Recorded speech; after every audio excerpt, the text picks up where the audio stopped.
Welcome, ladies and gentlemen. My name is Dustin Kircher. I got my partner here, Ben Dreicer, and we are part of MHP Nation. Thanks for joining us on the show today. Today we got another RV park segment, and we have an awesome guest. We've heard his name around, seen him around social media, and another acquaintance of ours who was just on the show, Michelle Bisson, was on the show, and also you guys or this guest, Kevin Thueson, had just met with them at a convention in Missouri. So Kevin has got a background. He's got 8 parks currently right now, and they are they are all KOA type setups. And so we're excited to bring him on the show because we haven't had a guest that's been involved with the KOA side, and so we're excited to have him on. So thanks, Kevin, for coming on the show. Oh, thank you guys. Happy to be on. Yeah, thank you. So tell us a little bit about yourself. I know there's a little bit more of a background. You used to be a CPA. Are you still doing that? What got you into this business? Yeah, so I refer to myself as a recovering CPA. I spent 10 years in public accounting. I worked for PricewaterhouseCoopers as a financial auditor, private company services. So I was Mm, auditing the financial statements and internal controls of private companies, anywhere from sports teams to landscape companies to tech companies. I did wow. that for 10 years.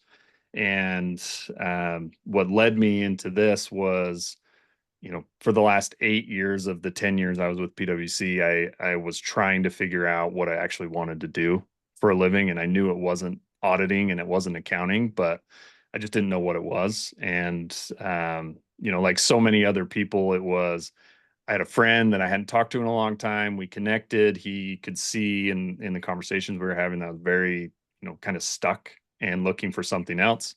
Gave me a copy of Rich Dad, Poor Dad.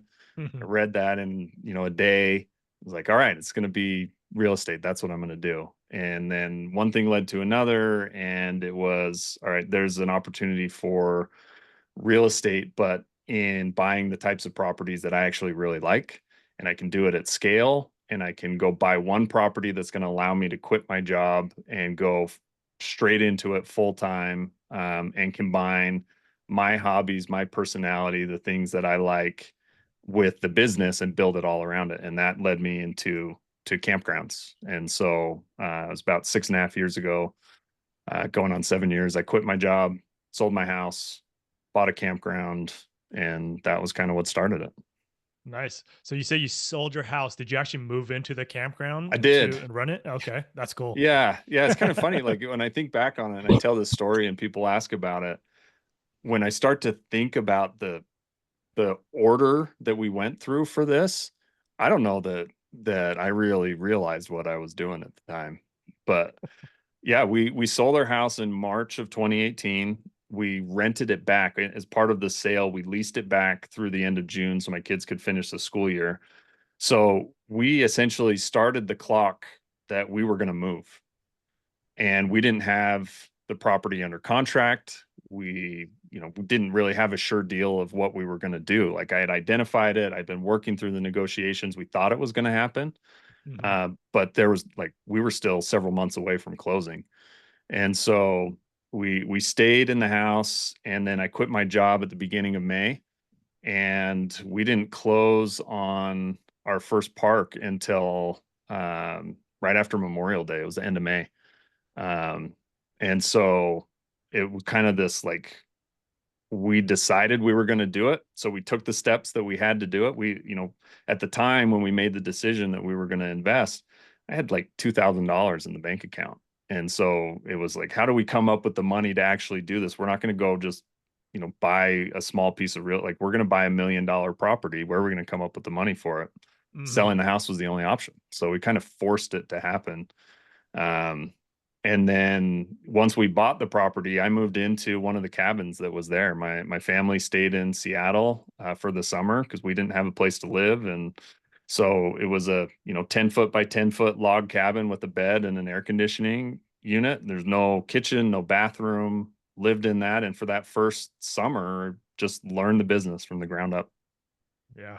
Nice. I love that. I love, one, it's awesome to be inside an RV park and especially depending on where it's at, right? But the fact that a lot of people, don't get down in the weeds and like get dirty with, starting a business, or, they're looking kind of like, let's do this passively, but sometimes you can't do that, starting off, and you're going to have to put in the hours and the work to get things done. And obviously being at the park, more is going to be beneficial. So that transition, into that first park, how long did it take to actually, or maybe you're still living there? I don't know, you're not, because I know you said you, but that was it.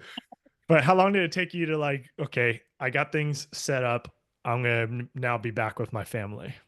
So we moved into a new place in the fall. So it was basically the whole summer and into the early fall, that basically the main camping season for that year. Got So it. I got to go through start to finish. Um, and then the family moved down in the fall and I moved out. We live a couple hours away from that park. So I was driving back and forth a couple days a week, go down and spend 2, 3 days, and had a team there that was running the day to day, and started to slowly back away from being the on-site management all the time. But it was really intentional, because the idea was never to just buy one park and do this, right? I knew buying this one, it was going to be a fantastic first step, but it was part of a grander scheme of how do we scale and build a business around this. And so I wanted to learn the business, learn how to be an operator before I ever went out to try and bring in partners and investors and all of that. And so it was a great first step. And it was about 2 years of running it that way, of back and forth, before we found and did our next deal. And then can you talk about how big it was? When did you get involved with KOA? Was it a KOA when you bought it? The financials, did you see Mhm. upside there that wasn't there? Like, what was the goal? Did you accomplish it? Are you still trying to hit performa with that Yep, first? absolutely. So the park was small at the time. It was doing 300,000 in revenue, give or take. It's about a 10-acre property, 9.5 acres. And what I liked about it, it was not in a really attractive area, but it was right on a very busy freeway with no other services for 2 hours in either direction. So you got a Oh, lot of nice. Yeah. traffic. You're an hour away from a couple of national parks, less than an hour from a couple of state parks. So there's some really cool adventure type activities nearby, and it's a great base camp for that. But it was the type of park where you're getting overnight traffic coming off of the freeway. Mm. It was a KOA when I bought it, and that was on purpose. Having never run a business myself, having never run a campground, uh, you know, I wanted to go into it feeling comfortable that I had a support system and there were people behind me that could help me figure it out. There were systems, tools, website. I didn't want to have to figure out how to market, how to find a credit card vendor, how to create a website, how to do all of these things, go out and find a reservation system. So buying into an existing franchise that had all of those, and it was basically turnkey, and they have consultants that help you. Uh, that was one of the things that drew me to this particular park. Nice. And it worked out great because it really helped accelerate the learning curve for me. And how do you actually operate? What are the opportunities? They have a lot of resources available to help you design expansions and upgrades and all of these things that if you're an independent operator without experience or history, you don't know where to get that. And one of the things that really drew me to this was I did see there was a lot of upside. So for this particular property, it was 55 sites when I bought it, five little rustic cabins, 14 tent sites, and 30 something RV sites. But they had a couple acres of what they called overflow sites that had some hookups. It was basically just a dirt parking lot, and they'd use it last resort for RVs. And so Mm. we came in and designed an expansion and added 16 new sites that were, large, big rig friendly. So there was Yeah. immediate upside with that property with just a little bit of development. Nice. And where was this first park located at? It was Green River, Utah. So it was a Okay. town of 900 people, four campgrounds in the town, Hmm. and about an hour outside of Moab, Arches National Park, Yep. Canyonlands. Okay. And Nice. yeah, so you asked the question, Ben, where are we now? We actually sold that park last year. So ran it for about 5.5 years and then sold it. We had an opportunity to exit. It was a way to kind of show what the full cycle deal looks like, because we're now working with investors. And that's always a question we get is, yeah, sure, these are great cash flowing properties, but what happens when you want to sell? What does it look like? Is that exit there? And so we had an opportunity to do that. And we sold it in October of 2023. Nice. Congrats on that. Thank you. I assume it was successful and you hit the numbers, and you're free to share if you want to. It was, yeah. So in the 5.5 years that we owned it, we doubled the top line revenue. Nice. And we sold it for just under 3 times what we bought it for. And that Okay. included a cash out refinance 2 years in, which I then used to buy 2 more parks. So as a first investment, Yeah. it was kind of the holy grail of everything. It was affordable, seller financing, low down payment, allowed me to get in without having to deal. I tried to get conventional financing, and banks don't like to lend to you when you've just quit your job Yeah. and you're Yeah. about to start a new business that you can't show any history of doing it. Even if you totally believe in it, they Yeah. don't necessarily believe in it. So, all of those things really worked out in our favor. And yeah, it was a fantastic investment. People say the only assets that you regret are the ones that you sell. And, a year later, do I wish we still owned it? Kind of. It was a fantastic park, made a lot of money. We did really well with it, but at the same time, selling it provided us with other opportunities that are important. So, Nice. Do you remember why the seller was selling at that point? Yeah, it was not so uncommon. Campground ownership typically isn't that long. You do get some where you've got multi-generational families that have owned it for 50, 60 years. But when I first got into this, I think KOA had a stat that the average owner was 4 to 5 years. Mm, And they just burn out. And it's because it's exhausting. It's a ton of work. Like, you don't get into this thinking, oh, this is like running a mobile home park or self-storage. This is a hospitality business and you're yeah. on 24/7. And so, your typical owner will kind of burn out, but then you also get some of those that this is their first attempt at retirement, right? And so they get into it and then realize this is just as busy as it was before. So I'll do this for 5 years and then I'll sell it. And I've now increased my retirement funds, and then I can actually, truly retire. So the guy that I bought it from, he'd owned it for 12 to 13 years. He was older and physically was struggling to keep up with it, Hmm. and didn't have the financial resources at that time to reinvest back into the property, which is what it needed. And we see Yeah. that a lot too, is, these parks can do well, but there's only so much you can do to expand and upgrade and add new amenities without some kind of additional access to capital. And a lot of times sellers will spend what they can, they take it to that next level, but Yep. they can't do anything else with it. So you hit that plateau, and what's a better use of your equity? Is it continuing to cash flow at where you are now, or do you sell and then try something else and scale up? Yeah. Nice. And other parks that you own now, are they in Utah, or what's the areas that you own? We're spread out now. We have 2 parks in Utah. We've bought now in Wyoming, Kansas, Wisconsin, Tennessee, Pennsylvania, Mhm. Arkansas, and now working on another park in Pennsylvania that will close in January. Nice. Very cool. Yeah, we actually just closed a mobile home park in Pennsylvania. So Okay, nice. uh should maybe close to you. But so okay. I mean, it's very interesting. Obviously, the life cycle you mentioned that of park owners. Do you feel how have you been able to sustain? Now you're doing this, you're how many years? It's been Going on 7 years. 7 years. And so how are you sustaining? How are you not being burnt out? Or maybe you are. It depends on the day. Okay. No, I mean, to be honest, like, we're approaching this a little bit different than your traditional owner. And again, Hmm. kind of getting into the macro view of campgrounds, that was a big opportunity we saw here. This is a very fragmented industry and asset class. You've got a lot of mom and pop owners, Yep. not a whole lot of institutional investment here.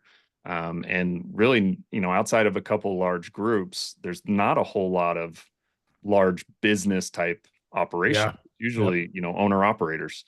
And so our goal was always to build a portfolio at scale, but we're going to apply this business approach. And so the way that we've been able to grow and maintain sanity is through bringing on partners. I've got now 3 partners that I've brought into this over the years, so I can spread out that, Mhm. just the load, the The weight on your workload. shoulders, right? Yep. And if I'm being totally honest, I knew and I know, like, this is not a surprise, there's skills that I don't have. And so I looked for people that Yep. I really looked up to, that were close friends, people that, like, I would want to spend my day with, whether it was work or fun or travel or whatever. Those Yep. are the kind of partners I wanted. And so that's what I went out and I found, really close friends. And now my brother's a partner in the business. Nice. That's And cool. it's who do I need to help me fill in the gaps, right? Like, where, I didn't have experience raising capital, and one of my partners had done that in the tech industry, had built and scaled and raised venture capital funds multiple times and exited. And so that was a skill set I didn't have. And my other partner had built a portfolio of 150 doors in Texas and had done that same thing. And so the Nice. having the right people on your team is key to that. And over the last couple of years, now that we've kind of got the top level figured out, who are the right people, we're building out our operations team with the the motivated people that are driven, that have the skills Mhm. to execute all the other stuff that we just don't have time for. And so the answer to your question, Dustin, is that it's having the right people, it's having the right team. Absolutely. I couldn't agree with that more. Like it's, the your personnel, your partners are huge, and it can make or break a business. Basically, it comes down to. I mean, Ben and I are going through a closing right now, and it's like, I couldn't, if without Ben, I would probably, I don't know how I would get everything done. There's just so much involved in Yeah. and there's more involved in closing on an RV park than a mobile home park, because it's a business, it's a Mhm. hospitality business, as you mentioned. And so there's a lot more moving parts and licenses and all these other things that you gotta, I, I wouldn't, I wouldn't be able to do it without Ben. So It's it's certainly hard to scale. And some people, they want to do it on their own. They want to be the guy, and or the lady that's in control of everything and don't want to Mhm. share. To me, like, I can achieve my goals on my own, or I can achieve my goals with someone else. It might look different. It might have to be a lot bigger to hit the same financial targets, but I would much rather be on the journey with the right people and enjoy it than just, Yeah. it can be lonely. Yeah. Yeah. If you don't if you don't have, the right support system and team, if you're all on your own and you don't have anyone to call, like, hey, I just need to talk to someone about this problem. What do I do? That, Yeah. to me, that doesn't sound interesting at all. It isn't. And I've been in real estate for 20 years investing, and been about the same thing too. And I think I only once in a venture what and just was doing it by myself. I've always had a partner, just because it is, and you do have, sometimes you go through some bad partners, and Mhm. but when you find the good ones like Ben, it makes things so much easier. And like you said, it is lonely. I think since Ben and I have partnered up, we've pretty much talked almost maybe 350 days out of the year each year, right? So it's you're just always in discussion of what should we do here, or what should we do next. And it's so I'm glad you brought that up. But so you said you have 3 partners right now. What's the different positions or things that they are taking care of, and what are you taking care of in the business?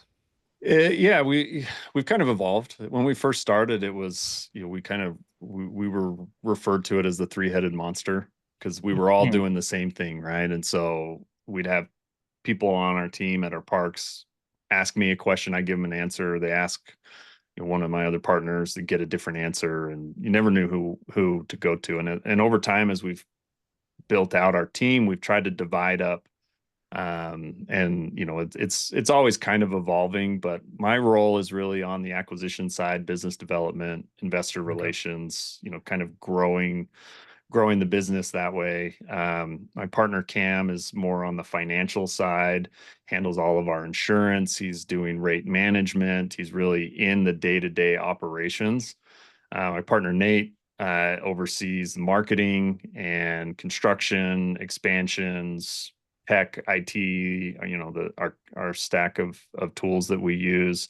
And Todd, who started out as our general manager, and we brought him on as a partner this year, he runs our operational team. So everybody reports up to him. He's got regional managers. He's kind of the day-to-day running the business.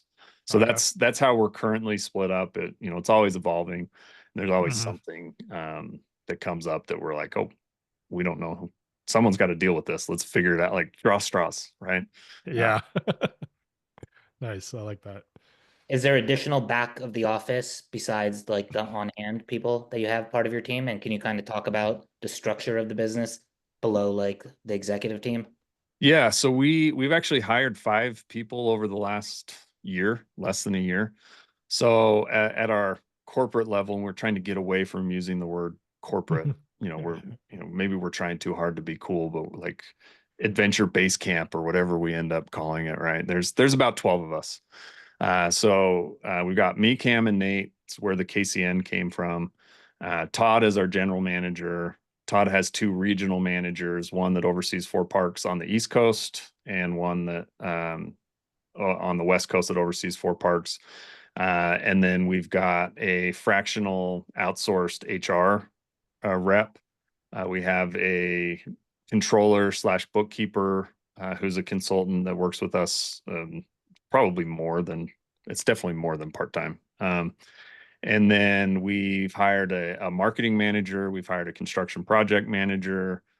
We have an operations manager that's kind of, we call him our Swiss Army knife. He's been around KOA for so long. He knows the system. He knows he lives and breathes this stuff. And so he's our go-to for solving all kinds of problems and works as a resource to support all of our on-site managers, as kind of extra hands, extra eyes on the system. And then one of our latest hires was an executive assistant that came in and actually helps us stay organized, and been just a huge lift. And how do we even just coordinate the logistics of everything and making sure stuff doesn't fall through the cracks. Nice. Yep. There's a lot of moving pieces in the business, and so you got to make sure that's happening. There's several other roles that we're looking at that we've scoped out the description and the role, and over the next little bit we'll hire them. We're looking at bringing on a content creator that it's going to be more than just social media. It's going to be all types of content for our websites and our marketing. I think there's a huge opportunity there, especially in this space where your typical campground is not investing in that type of social media presence. True. Yep. So, that's one we're looking at on the acquisition side, hiring someone that's going to help us run, our deal flow and cultivating opportunities and coordinating logistics for due diligence, and all of these things as we put them in will help us to accelerate our growth. Nice. So with the expansion and growing, what has been like the biggest growing pain that you guys have had? Oh, with scale, with scale, there's always challenges, right? At first, we were buying properties. So when we first started raising capital, it was 2022, and right out of the gates, we bought 4 parks. And at that point in time, we had hired 1 person to help us. So we were a very small team, and it was, this idea of we're building the plane as we're already flying through the air. We've taken off. Now we got to make sure the plane's, flight worthy.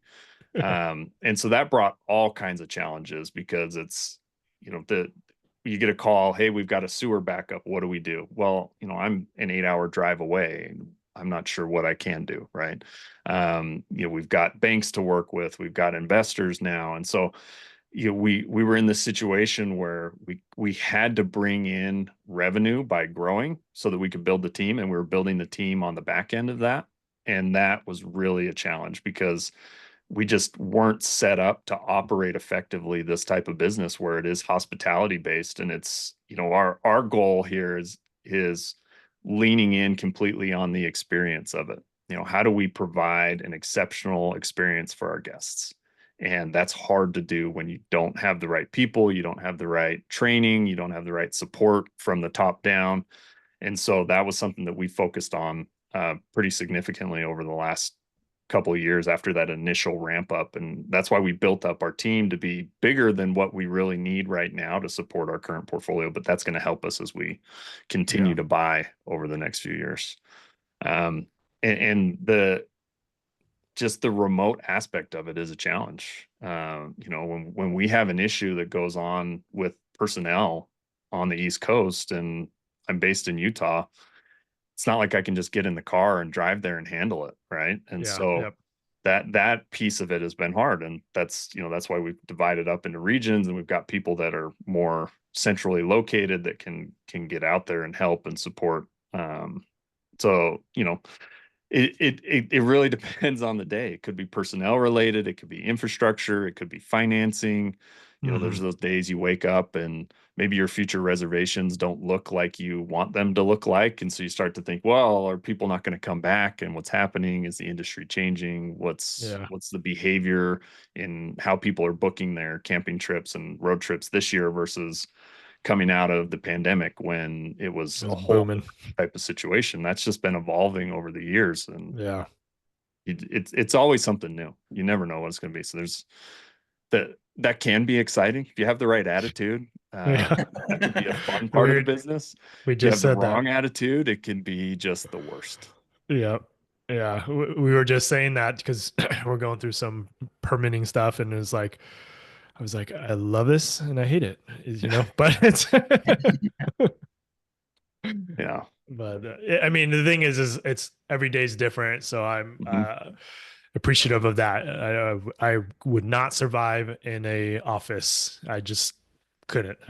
I never have, and I definitely couldn't go back now. So yeah. Well, and for us, like most of us came from a corporate background, so we've been there. And in order to get through those things, it's come down to how do we define our culture at KCN, so that everybody has the same vision of what we're doing, why we're doing it, how do we get there. And that culture aspect of finding the right people and supporting them and providing them with an opportunity where they feel like they can grow and develop, and there's a future here. And this is at the end of the day, we're in camping, right? Like the people that we're dealing, our guests, they're on vacations. We've had weddings at our parks. These are the types of experiences that we get to be involved in. And so you just have to sometimes take a step back from whatever the current hot fire is that you're trying to fight, and just think about, like, we are lucky that this is what we do, and not get distracted by the challenges, but big picture, like, this is a big vision. We're going places where there's going to be a ton of opportunity, and we get to help people like create memories that they and their kids will remember forever. So it's pretty special. Yep. I love it. I got a question. And this comes from a place of a camping novice. Okay. Before you got in, because you said this was your passion, like, what level of camper are you? Are you an RV park camper? Are you in the middle of nowhere? Like, where is your level, and has it changed since you got into this industry? Yes. The answer is yes. The life cycle of campers changes, and this is something that KOA talks about a lot too, right? Is understanding who our customer is. Your typical person who's never camped before, the easy way to get in is in a tent. And maybe when they're younger, they'll camp in a tent for a while, and then they show up and they have one cold, rainy night, and they look over and there's a cabin. And they're like, oh, I like the sound of that. I'm going to get a cabin next time. And then you've got people that are, they grew up RVing. They understand, they want to have their own bed. They want to have their own plates and utensils, bring their own food. Like for me, I grew up, I was the off-grid camper. So like my friend group in high school, every weekend we were up in the mountains, we'd drive as far as we could go and, have a campfire and sleep on the ground. Like that was what I grew up doing. And it's definitely evolved over time. I still like being out in the middle of nowhere, no hookups, nobody around, dark skies. But at the same time, there are a lot of benefits in being in a park that has a pool and that has Wi-Fi and that has a store where I can go buy snacks and food and things. So, even since I've been doing this, it's evolved where, in 2019, I bought a motorhome, and it was one of those situations where we work a booth at the local RV show. The other KOA owners are around here to just kind of promote our parks and get people interested. And I came home one night and I was like, "Hey, I bought a motorhome, so we're gonna do this." And we rented it out to pay for it. We put it on RV Share and Outdoorsy, and that was how we Yeah. afforded it. But we took some just awesome family trips, and I love that thing. But motorhomes are hard. They're challenging, and after a couple of years, I saw an opportunity, or what I pretend was an opportunity, to trade that in, and now I have a Sprinter van. So I get to now do Yeah. the best of both worlds. Both worlds.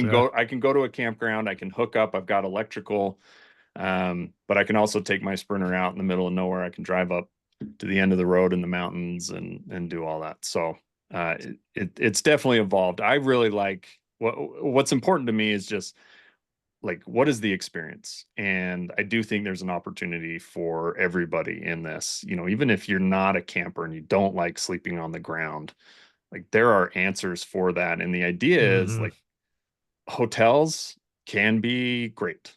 I've stayed in nice hotel rooms, right? Like, airplanes can be awesome. They get you somewhere fast.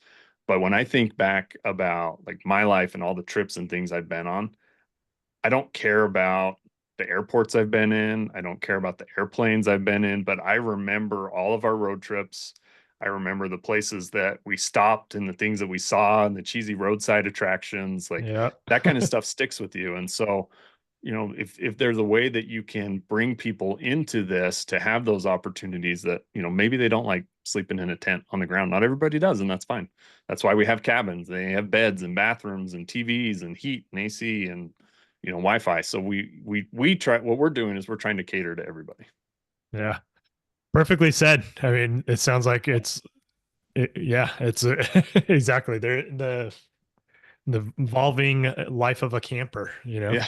It's Yeah. just, And it's going to happen. when the opportunity comes up to throw on a backpack and go hike up into the mountains and pitch a tent with nobody for 20 miles around, I'm all over it. I love that stuff. So, there's a balance in all things. It doesn't have to be all one way or all the other. Yep. Nice. 100%. So with these other parks, I'm guessing you have like a buy box or a buying criteria. What's that look like for you guys? Yeah, we do, and like everything, it changes over time. We're at a point now where, we're different from a individual buyer. We're not an owner operator, and so in order for a park to work for us, where we're a professional management company, we've kind of set our target of park has to be big enough to support our fee structure and to be able to pay for an adequate on-site team to run it. Whereas, you can find a lot of great opportunities in campgrounds if you're willing to be the owner operator, which was my first park. They just don't generate enough cash flow to pay someone else to move there and manage it.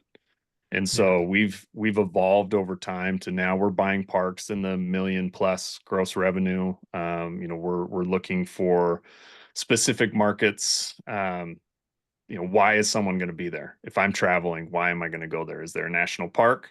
Is there a state park? Is there an amusement park? Is there a major metro that's drawing people? Is it a stop on your way to somewhere else?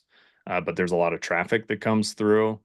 So we look at that market. We look at what's the population density. So, all of these things factor into how we're trying to build our portfolio architecture, because we have a park in Wyoming that has a ton of upside. We just finished an expansion there and it's already started to produce really well. And I think there's a lot we can do with it. But that park suffered a lot right after we bought it, because a lot of the traffic that goes there, the average camper's coming from 800 miles away. And so that's a road trip destination park. And right when we bought it, Yellowstone flooded and shut down. Gas prices doubled. And so a lot of people canceled their trips. And so if you rely on people traveling 800 miles to get there and those things happen, we took a hit in that first year, and it's bounced back since then and it's doing great. So we look at that as, is Yellowstone always going to be a draw? Absolutely. Like, are people going to want to do these road trips out west and see all the, the national parks and things? 100%.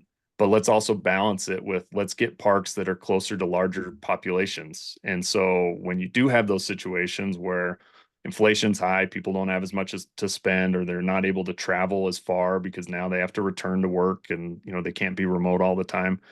Let's find places that you can camp close to home, and you've got tens of millions of people within a 3-hour drive, so you don't rely on that long road trip. And also, like, understanding what are the different types of parks that are out there. Is it a destination resort, like people are going there to be there? Mhm. Is it a overnight park on the side of a freeway, or is it a park where you're staying as a base camp to go see things nearby? And balancing our acquisitions across all of those things, geographic diversification, brand. Right now we're 100% KOA, and I think there's an opportunity to branch out from that, because there are people who are not KOA campers, and we're kind of missing out on that. And so those are when you talk about, like, what are we looking for, Mhm. it's what's the value add, what's the opportunity, if is it a good property that we can take from where it is now to something else, and does it meet these other things? Can we apply our fee structure? Can we provide the returns? Can we get to the numbers that our investors need, that it Mhm. makes sense? And then to follow up on that, because you have 8 KOAs, one, did you buy them all as KOAs and just kept them, or did you transition some into the KOA family for a purpose? And then the second question on top of that is, now that you're open to kind of moving away, do you have like a brand that you're planning to build in the space and launch? Do you want to be your own type of like So TPN? Is so the that first its own thing? Yeah, so the first question, all of the parks we bought have already been KOAs. Okay. And it really started because the first park I bought was a KOA. So I got to know a lot of other KOA owners, at owners association meetings, at conferences, trainings at the KOA home office. You build this network, right? Like, it's a pretty Yep. close family. And there's probably not enough time to go into the story of how we got some of our deals, but, like, some of those have been, we're literally driving down the road and I see a sign for a KOA and I have time to stop. So I want to go look at what they're doing. Yeah. What did they have that we don't, and what's working well? And that's led to negotiating a purchase.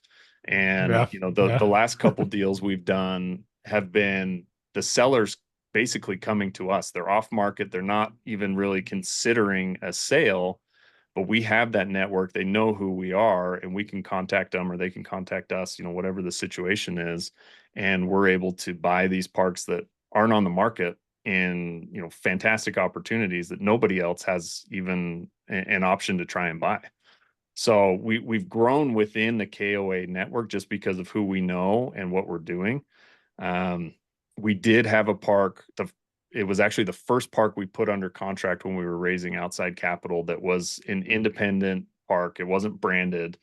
And we were going through the process of evaluating, if we were to transition this to a KOA, is the territory available? Would it make sense? How would that impact the financials? We ended up not doing that deal for some things that came up during diligence, and we walked away from it.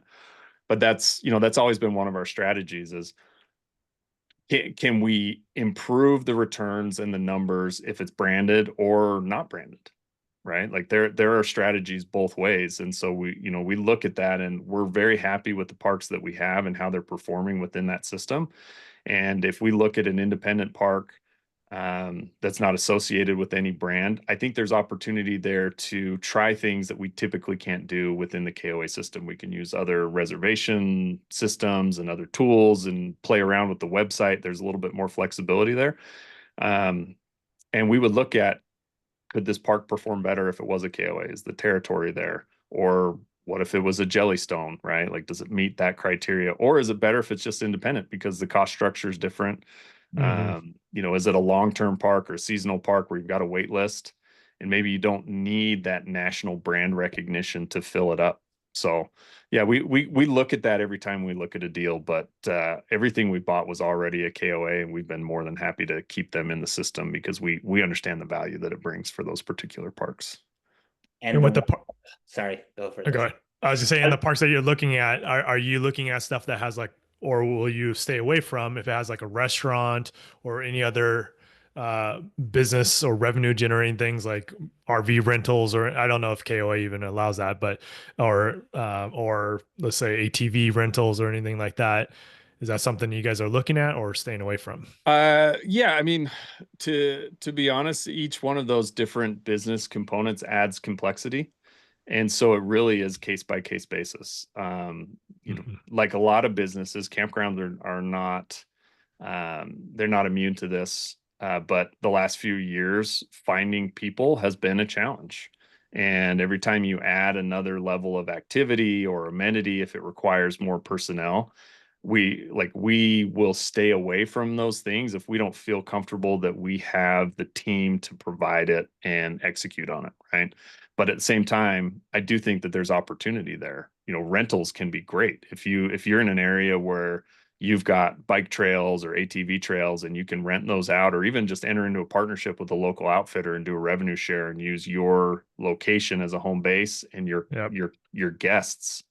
You can make extra profits there, but also at the same time, it's adding value to your guests, right? It's not always just about making more or Yeah. Yep. increasing your numbers, but if you can do these things that creates a better experience for your guests, then people are going to come back. They're going to stay Absolutely. longer. They're going to tell their friends. They're going to have a better experience. Your scores and your ratings are going to go up. So, we have some parks that have some level of food and beverage. We don't have any, as of right now, we don't have any parks that have a full like restaurant. We've looked at some. We are looking at some. I think that provides a lot of opportunity, and it becomes part of, like I was mentioning before, the portfolio architecture where I think it's important that is if you're trying to build a institutional scale portfolio, what does that next buyer want to see? And a lot of them are going to want to see those resort style parks. And so, as Mm. we've now built our operations team to handle those extra things, those will be items that will factor more into our future acquisitions for sure. And then how do you feel about beer and wine? And do you have any alcohol licenses? And what's your general opinion? We do. So it's, it can be a polarizing topic. But we've looked at some of our parks. We've added the sale of alcohol in our stores. We don't have any bars, and we're not serving open liquor or anything like that. But we're new into it. We're kind of testing it out to see how does it work. Does it cause a problem? Does it help the bottom line? But at the end of the day, like all of our decisions should be based around what do our guests want? What's going to improve the experience for them? And if it's Yeah. something like that, then we should experiment with it and try it as long as it's, something that makes sense. And, I think it's common and expected for a lot of campers when they show up that they can buy alcohol on site if they want it. Yep. But, it's one of those things where if we ever got into a situation where it was causing more problems than benefit, Yeah. we would have no problem yanking it because, Yep. what's important is the character of the campground and of the experience. So that to us is more important than, adding a few bucks to the bottom line. Yeah, definitely. And do you guys allow long-term stays? Do you do 28 days or whatever, 30 We day do, stays? we do, and again, that is situational. So we have some parks where it is short term only because we have so much demand and it's a Hmm. short season that financially it just makes more sense to not do it, and we don't have enough inventory. At the same time, we've got other parks where our occupancy isn't high enough that it makes sense to turn it away, and we've looked at how do we increase that. So we are actively marketing for long term or monthly stays and looking into providing seasonal sites in parks where they've never been there. So I think that understanding what your demand is and your opportunity, because you can always reallocate that over time. Hmm. And like we're going through a big expansion at one of our properties right now, and we're setting up a portion of those sites to be usable for long terms. They'll have water meters, they'll have electric meters, so we can put people in them. We could rent those seasonally, we could rent them long term, and if once we open those up, if we have enough short-term or overnight demand to fill those regularly, we would have no problem saying, sorry, can't do long-term unless you're willing to pay the nightly rate. But it also gives us an opportunity to maximize the sites that we have. So we love long-term, especially in our parks that aren't open year-round. We've really put in an emphasis in investing into setting those sites up to where we can do monthlies throughout the winter when the campground's closed. Yeah, that's awesome. And then just to piggyback off that, is there things that you've taken in consideration with the long terms as far as landlord tenant law or the code, the use code of your property? Does your permitting allow for actually being there over 3 weeks or 28 days or whatever the number that Dustin referred to? Like, Yep. is that a factor? Are you guys taking that in consideration? Yes, it can be. And you guys are in California, so I understand where this question's coming from. We operate in the lower 47 states, so we have less of an issue with that than, but there are some areas where it is an issue. So one of our parks, we actually had to work with the city and say, traditionally, this campground has not had long-term stays. We would like to offer that. There's not a whole lot of housing. We have a lot of, project-based construction people who need a place to stay for 6 months. And originally they were kind of against it. We worked with them and actually got approval for a select number of sites to do that.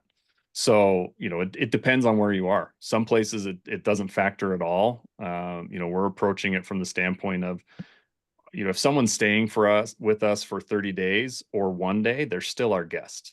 Right. And so, the rate may be a little bit different. You might get a discount for staying longer, et cetera. But we always have to look at what are the rules in that particular area and make sure we're following them.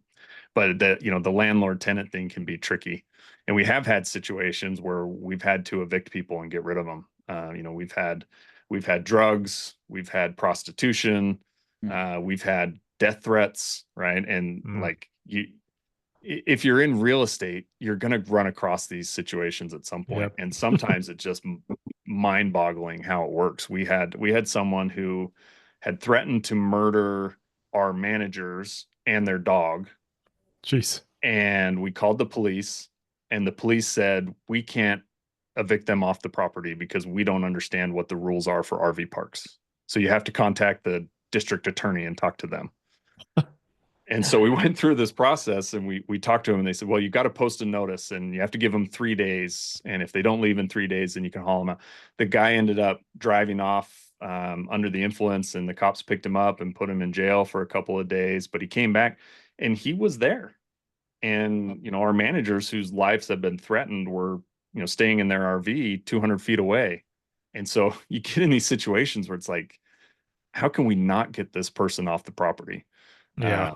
So you never know. It's going to just depend. But it's a great question because every time we buy a park in a new state, new county, new city, it's different rules. Yeah. Wow. Yeah, Well, we're right now in that exact same situation in Southern California. Yeah.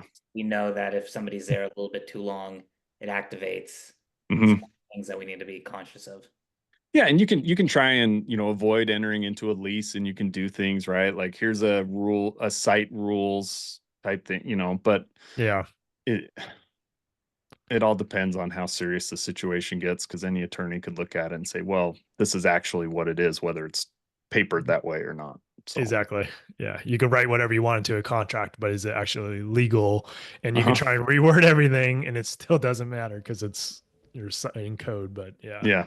Absolutely. So, like I do think having long terms is important. And I think that's something that, obviously there's a need for it and demand for it, and it can be really financially beneficial. So you just have to go about it the right way. You got to screen people. You got to, do your diligence up front to try and limit those issues, but they'll always happen. Yeah.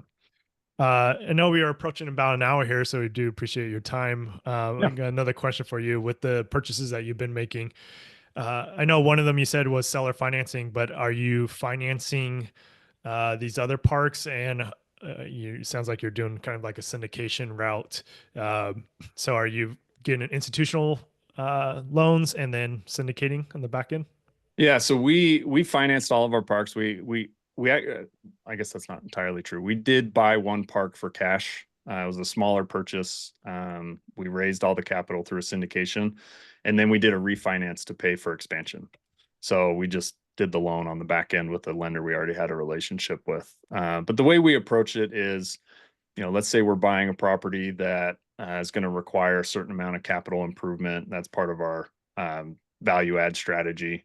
We're going to raise enough capital from investors through a syndication for the down payment, reserves, deal costs, that initial value add budget, and then we'll use conventional financing to pay for the rest. So we're leveraging where we can. We're not going in and trying to maximize the leverage. We're working with local and regional banks mostly with the goal of, we actually have some leads now on the deal we're working with in Pennsylvania, where it's a national bank that is really interested in becoming a long-term financing partner for us, some really preferential terms. But to date, it's been, your typical conventional loan, local or regional bank or credit union.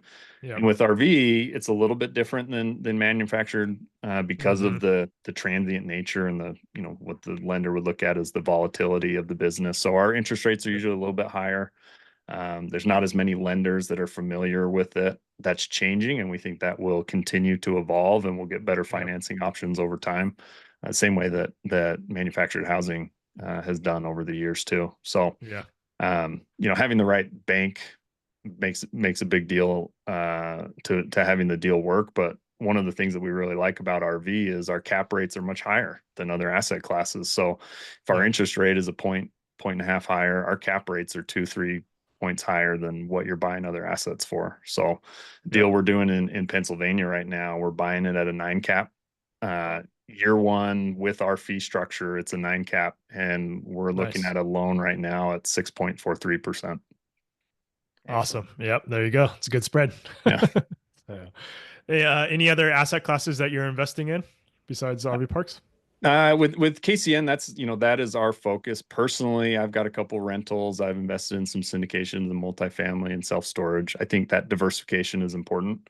And over time, I will continue to do that as I have opportunity to take, some things off the table and redistribute. But what our vision at KCN is, we see a really big long-term opportunity in this space where we've seen what mobile home parks did over the last 20 years, and then self-storage, where you've got fragmented industries, mom and pop owners, institutions come in once there's an opportunity to buy at scale. You've got cap rate compression, interest rates are more favorable, pricing goes up. RV is following in the exact same path. And so we're really focused on how do we aggregate a portfolio that we can take to an institutional scale, so that next buyer who wants to write that really large check, here's a turnkey opportunity. You've got stabilized parks, you got diversification, you've got management company and systems all in place. And, at that point, we think, if we're buying at 9 caps now, we expect to sell the portfolio at a lower cap rate and really take advantage of that arbitrage over time. Yep, absolutely. Do you guys have does KCN have a company website with your different parks that you guys own? We do, yeah. KCNcampgrounds.com is our website. Has some background on us. It has our portfolio. We're raising money from investors. So if there's people who are interested in the space, happy to talk to people. That's a great way to find us and kind of see what we're all about. So KCNcampgrounds.com. Perfect. Well, again, Kevin, appreciate you coming on the show. If people want to reach out to you, invest money, or send you deals, how should they do that? Email is probably the best way. My email is kevin@kcncampgrounds.com. I am now trying to be active on social media. So, tough. You can find me Camping Kevin KCN on Instagram, but email's probably the best. Nice. Very good. Well, thanks, man, so much. It's been a pleasure having you on the show. You shared so much different knowledge, and I'm pretty sure the listeners are going to get a lot of experience out of that. So yeah, no, thanks for having me on, guys. I appreciate it. It's awesome. It's nice to meet Kevin. you. Appreciate it. Awesome, Kevin. All right.